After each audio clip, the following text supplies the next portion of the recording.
Welcome back everyone. This video is clickbait, at least in a sense. If you're unaware, Zohran Mamdani is officially the Democratic nominee of the 2025 New York City mayoral election. This video is clickbait as I believe that Mamdani is completely illiterate in terms of economics. A lot of his policies are socialist, anti-competitive, and will most definitely ruin New York City. No, his policies are definitely not why he should be mayor. Instead, it will serve as the largest US socialist experiment ever. If New York gets better, then I'll have to rethink my political and economic beliefs. The much more likely possibility is that my beliefs will largely get confirmed and I lose absolutely nothing from it as I am not an NYC resident. So why can I say this with such strong confidence? Well, let's look at his campaign promises, see why they are completely wrong, and explain the economic fallacies at play. We'll rank them on a tier list for your viewing pleasure, but those upper two tiers are most definitely not going to get used. Firstly, rent freezing. A famous quote from economist Sayer Lindbeck, quoting, "In many cases, rent control appears to be the most efficient technique presently known to destroy a city, except for bombing." Why is this? Well, this has to do with incentives. When rent control is implemented, whether it be rent control or rent freezing, it may offer short-term benefits to the people living in the city, but will hurt urban planning in the long run. When renters can't freely let market prices change, it will now stop new houses from being built in the first place. Imagine this scenario for a second. You are a landlord in New York, and you see that net migration into the city is a net positive of 100K. That's great, you think to yourself. Demand will keep rising, and you, as the landlord, can help with the supply to either build more housing, or perhaps, if demand for existing property keeps rising, you'll increase rent to help counteract market demands.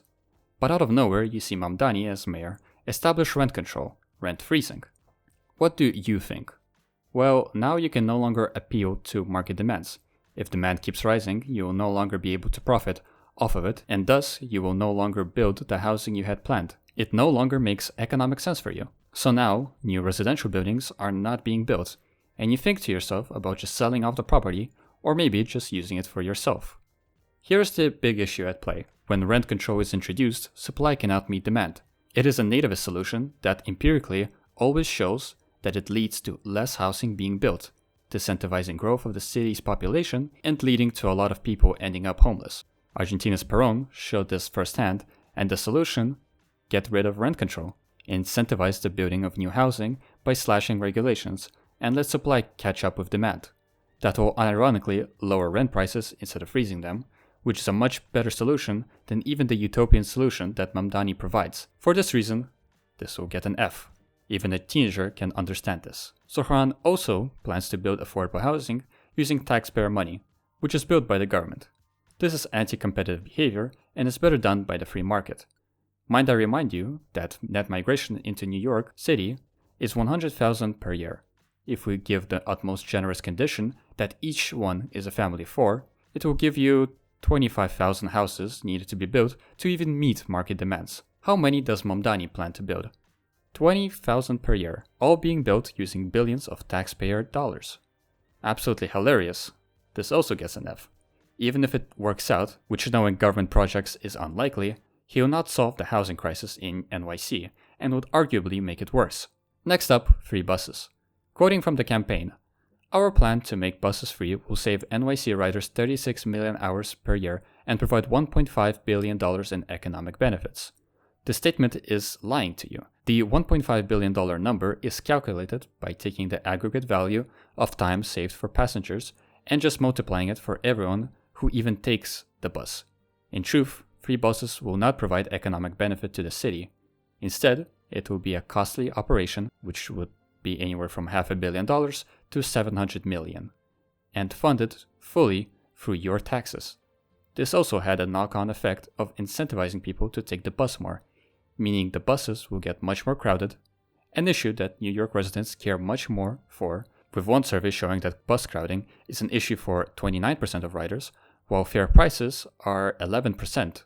If you eliminate the bus prices, you eliminate this small issue, yes, but then make the crowding issue a lot worse. I think this deserves the grade D, as this at least solves the issue, but the consequences exist, and public funding will increase, and will rely on the government getting way bigger. Next up is...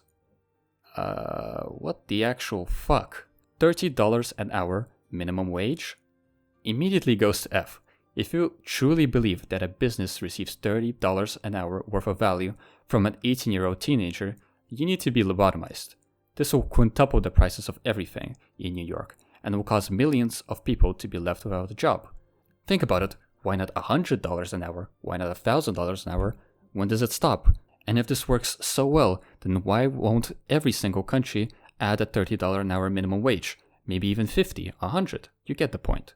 Swiftly moving after that, free childcare for all. Now this puzzles me. Instead of advocating for free healthcare for the poor, which, while still relying on heavy taxation, it would at least help the poorest of families who are struggling the most. However, Zohran advocates for all New York families. To me, it seemingly means that the already huge logistical challenge that would exist from this solution would only get worse. And who will pay these taxes? Well, Zohran believes that the 1% will pay higher taxes. A solution, perhaps, but Zohran will have to answer another consequence of this. What is stopping the ultra-wealthy from simply leaving New York? The country is huge. There are no travel restrictions that stop these billionaires from leaving. This is exactly what happened. An increase in the 1%'s taxes led to a net decrease of total taxation extracted from the residents.